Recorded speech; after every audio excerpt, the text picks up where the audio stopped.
Welcome back to the channel. It's your boy Two Rans.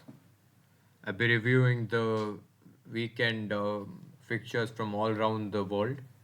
Okay, to be fair, it's not all around the world. I'll be honest with you. It's just the top five leagues because I don't pay attention to the other leagues, sadly, because it's not streamed in my country, especially on the main OTT platforms. So honestly, I mainly watch the Premier League, so I'll just talk about the bigger teams in the other leagues. I'll quickly talk about them and then let's discuss about the Premier League. Firstly, um, let's go to Liga.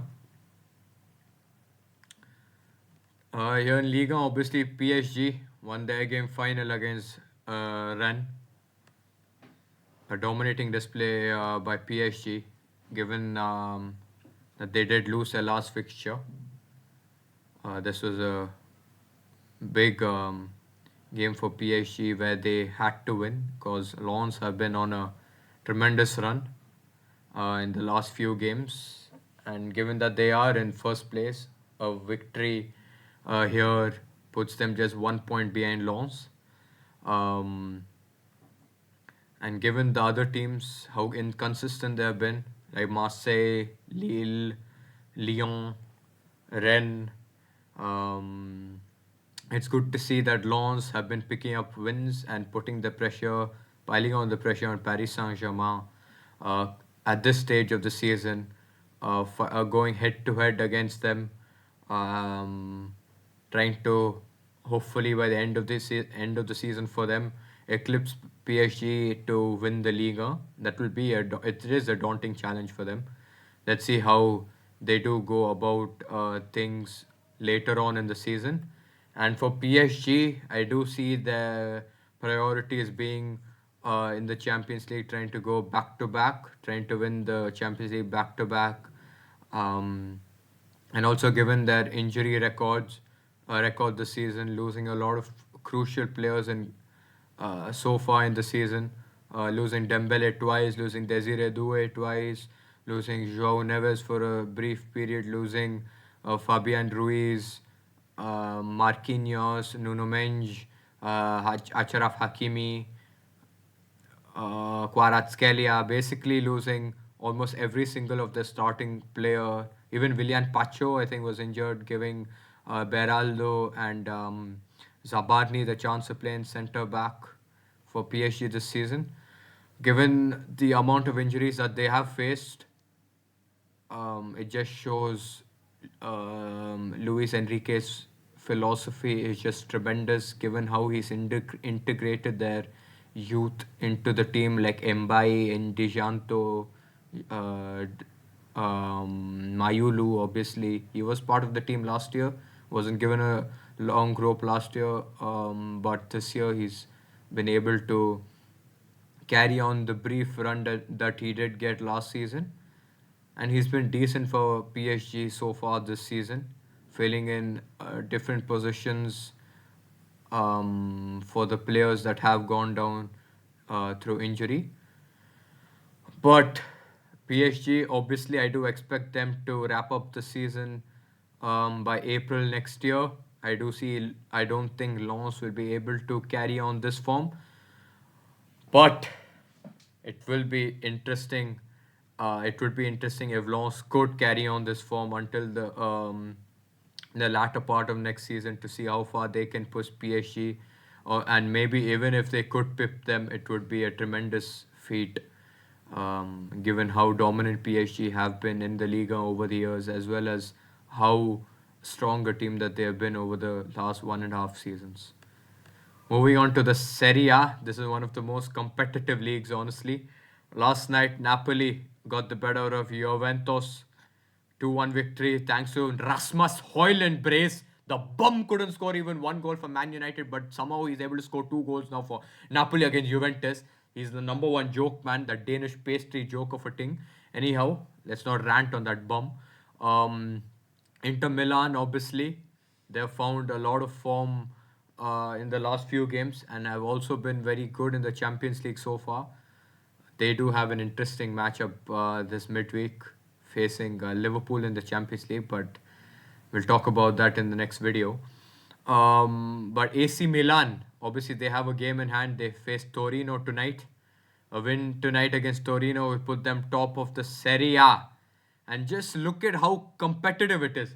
If AC Milan do go on to win this game, they go first with 31 points. Napoli also with 31 points, and Inter Milan on 30 points. Roma obviously have dropped off now with back-to-back losses for them.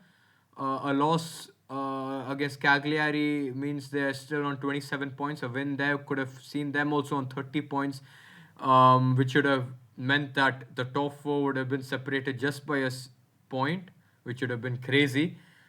And Inter Milan, obviously a dominating victory against Como, 4-0 victory for them. Como's game plan, obviously, they allow the attacking style of play that Cesc Fabregas has brought into them, into their DNA, into their culture. And Como, they do not back down against any opposition that they face, irrespective of who they face. It doesn't matter to them, and that's the kryptonite, honestly, for them, because Inter Milan, they thrive when teams attack them. They want teams to attack them. They love that. Especially, we saw how they were able to beat Barcelona, who a lot of people favored to win the Champions League last year. A team who's very attacking. So Inter Milan obviously love to sit back, get onto the ball, counter attack, and that's when they are at their devastating best. Como, I felt that they played into their hands, and in the end got battered 4-0. Let's see how AC Milan obviously fared tonight, and it's an exciting title race in Italy. Moving on to Germany, I'll be dead serious with you. The league is already done. Borussia Dortmund obviously got their win against Hoffenheim, a 2-0 victory for them. Schlotterbeck was tremendous for them in their win. Leverkusen have been on a bad run of form now, losing against Augsburg 2-0 at the weekend, meaning that they are definitely out of the title race, the so-called title race, to be fair, because I think the league is already done. But on paper, when you look at it, Dortmund are 9 points behind Bayern Munich. Leipzig are 8 points behind Bayern Munich. Leipzig with a 6-0 thrashing of Eintracht Frankfurt. But Bayern Munich have been tremendous. 12 victories, 1 draw in 13 games. It's just ridiculous from Bayern Munich, honestly. And a final thrashing away at Stuttgart. What a scintillating display it was. Michael Olise, tremendous. 2 assists for him. Harry Kane came on the field in the 60th minute and had enough time to complete his hat trick, which is, man, he's been on fire this season. But anyhow, the less we talk about Bayern Munich, the better, because I think it's wrapped up here in the Bundesliga. Moving to the La Liga. Barcelona, over the last few weeks, have picked up form. They've been happy to bring back not Ferran Torres, sorry, Rafinha into the team. And ever since Rafinha has been back and integrated into the team, playing for them, they are undefeated in the league, Barcelona. I think Rafinha has been back 3 games in the La Liga, 3 wins for Barcelona. And this past weekend, a 5-3 victory away at Real Betis. Although they were down 1-0 after an Anthony opener, Barcelona kept the composure. Ferran Torres completed his hat trick in the first half. I mean, they were 5-1 up until Betis scored 2 late goals to make the scoreline a bit not too shabby for them, honestly, not too humiliating for them. Just kept it 5-3 in the end, but Barcelona have picked up the form. They will be happy that Rafinha is back for them. Ferran Torres is firing on all cylinders. Lamine Yamal is doing his thing. Rooney Bargi also got his start and got a goal for himself. Rashford has been doing a great job in the absence of Rafinha, and also the attacking prowess that Barcelona do possess now, given that all the players are fit for them. Lamine Yamal, Rooney Bargi, Rashford, Rafinha, Lewandowski, Ferran Torres, and Dani Olmo just behind the two strikers. Also picking up form is looking very devastating and dangerous for the league and also for the teams in the Champions League if they do keep up this form. For Real Madrid, oh my God, what's happening there in Madrid? Horror stuff. Obviously, Real Madrid lost 2-0 to Celta Vigo at home last evening.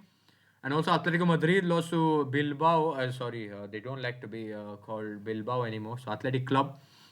Lost to Athletic Club. That was a bad result for obviously Atletico Madrid. But talking about Real Madrid, it's been horror. Look at these five. Look at these five games here. Three draws, one win, and a loss. Three draws against Rayo Vallecano, Elche, and Girona. Horror stuff, honestly, from Real Madrid. And honestly, in my opinion, I watched the game against Elche. I watched the game against Girona. I do think Real Madrid got very lucky. They are very lucky to have a goalkeeper of the level of Thibaut Courtois in goal for them. He has been saving Real Madrid left, right, and center everywhere. That guy is on another level, honestly, in my opinion. But Real Madrid and for Thibaut Courtois, he was unable to obviously save Real Madrid in this fixture. Kylian Mbappe, unable to find the back of the net or provide for his teammates. And this season for Real Madrid, if Kylian Mbappe doesn't score or if he doesn't assist, Real Madrid don't get victories. No one's stepping up for Real Madrid, especially the likes of having the likes of Vinny Jr., Arda Güler, Jude Bellingham, Mastantuono, Rodrigo. What's the point of having such massive names if you're not stepping up and expecting just one man to carry you throughout the season? That's not gonna take you far enough. If you want to win the league, you need to contribute along with Kylian Mbappe. And the likes of Vinny Jr. and Rodrigo have to step up to for Real Madrid to get back to winning ways and get back to the top of the La Liga, given that it looks like Barcelona aren't going to slow down anytime soon. The sooner the Real Madrid get their act together, the better for them. And Xabi Alonso, I think he has to make a decision right now. You either, in order for you to keep your job, to get Real Madrid back to where they've got to, where they belong, you've got to get rid of the egos in your team. You've got to drop Vinny Jr. It's either Mbappe or Vinny Jr. in the team, and I know who I would pick, and it's up to you who you would pick for your team to help Real Madrid get back to where they want to be. Top of La Liga and win the Champions League once again. But apart from that, Villarreal obviously have a game in hand, and a victory or even a draw for against Levante puts them over Real Madrid in second place, which would be horrific for Real Madrid, obviously.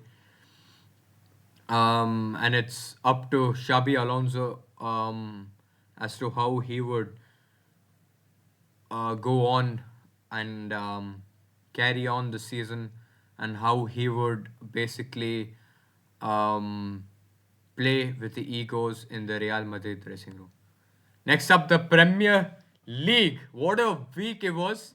Obviously, my beloved team, Manchester United, haven't played yet. So that's why I have a smile on my face, because you never know what can happen. Although we are playing the bottom team, Wolves, if we lose, you won't see the smile on my face. You probably see me smashing the laptop, smashing the walls, breaking this room. You may not see white behind me. You might see some a red thing because someone might have died, bro. I'll be honest with you. There might be the blood splattered all around the room. Obviously, I'm joking. Calma, calma. But obviously, Arsenal losing their second game of the season in the Premier League and their first loss in 19 games, if I'm not wrong. They went on a tremendous run in all competitions, but obviously missing the likes of Gabriel and Saliba in the backline has come to bite Arsenal in their ass cheeks this week, and Aston Villa deserved victory in my opinion. Massive victory, and the run that Aston Villa have been on, it's tremendous. After the first 5 games of the season, they were on 3 points, broskies. 3 points! The last 10 games, they picked up 9 wins and lost just 1 game. 27 of a possible 30, the highest in the league. Aston Villa have been on a generational run. Tremendous to see what Unai Emery has done to this club, for the fortunes of this club. And given that they haven't upgraded at all, they haven't brought in reinforcements for him this season, what Unai Emery is doing for Aston Villa, I've got to bow down, brother. I've got to bow down to you. What's that saying? Uh, what? Every head must bow down, every tongue must confess, or something. Brother, my English ain't on that level, that Shakespeare level, but trying my best, I'll be honest with you.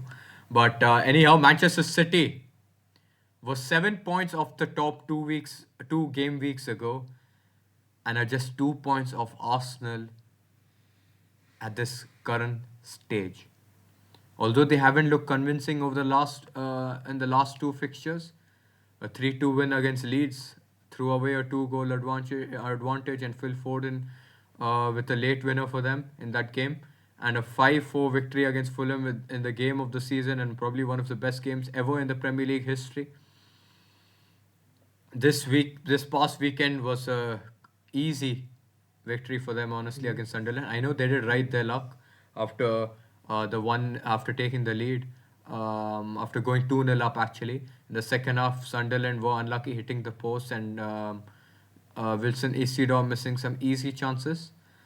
But Man City survived the storm, went on to add another goal due to Cherki. This guy Cherki, brother, I knew this guy would be a beast, man. You can ask my friend. I've been raving nothing but praise on Cherki to him. And you can ask my dad as well. We've been discussing about bringing Cherki to Manchester United, and he was available just for 30 million pounds. But my bozo club, they want to buy all these joke fans. But anyhow, having Cherki is a steal, honestly, for Manchester City. And given that he's just 21 or 22 years of age, he has a bright future ahead of him, and he's one of the only real ballers left in world football at this current moment. Given how football has become so systematic and tactical, finding gems like Cherki is so rare. So it's obviously great. Although he plays for my rival club, for my one of the biggest rivals for the teams I hate the most, I still will never ever talk bad about Ryan Cherki. When it's time to talk seriously about football. Crystal Palace, obviously a big victory for them last evening. 2-1 victory against Fulham. 87th minute winner by Mark Gahey, a header from the corner. Got them the 3 points, and now they are in the top 4 in the Champions League places. Tremendous stuff for them. Oliver Glasner has done a tremendous job for Crystal Palace, getting them 2 trophies, a Community Shield as well, and mainly the FA Cup. And he's been able to somehow balance Conference League football as well as the Premier League, doing very well. Although he hasn't had a lot of reinforcements in the summer. Let's see how Crystal Palace will fare later on in the season. Chelsea, though, on the other hand, after the big talk that they spoke after that their fans had to speak after their 1-1 draw against Arsenal, a loss against Leeds, and a draw now against Bournemouth. Toothless performance by Chelsea, honestly. It didn't look like I didn't look at any stage that they were going to score against Bournemouth. Chelsea have dropped off. Liverpool, obviously, another draw for them against Leeds United. 96th-minute equalizer from Tanaka. I was over the moon, I'll be honest with you. I was so happy that big boy Tanaka scored that equalizer and cut and put a dagger into the hearts of the Liverpool players and supporters. I was so happy. Yes, blood. Please, United, if Manchester United, tonight is a chance to leapfrog all these lads, all these guys, and go to sixth position tonight. If you don't take this opportunity, I might have to knock someone out. I can't lie, bro. But looking at the other teams, Tottenham Hotspur got a massive victory against Brentford, a 2-0 victory for them. Xavi Simons' first good game for Tottenham Hotspur. Goals from Richarlison and Xavi Simons was enough for them to get the 3 points. Newcastle United also were victors, 2-1 victory against Burnley. Bournemouth obviously drew against Chelsea, but tonight's fixtures Manchester United against Wolves. Chance for Manchester United to go to sixth place. Let's see how they do fare. This is the weekly roundup from your boy Otto Rants, and I'll catch you all soon. Probably for the Champions League fixtures, hopefully. Obviously, I'll be live streaming tonight Manchester United versus Wolves. Catch me at the live stream. See you there. I'm out. Peace.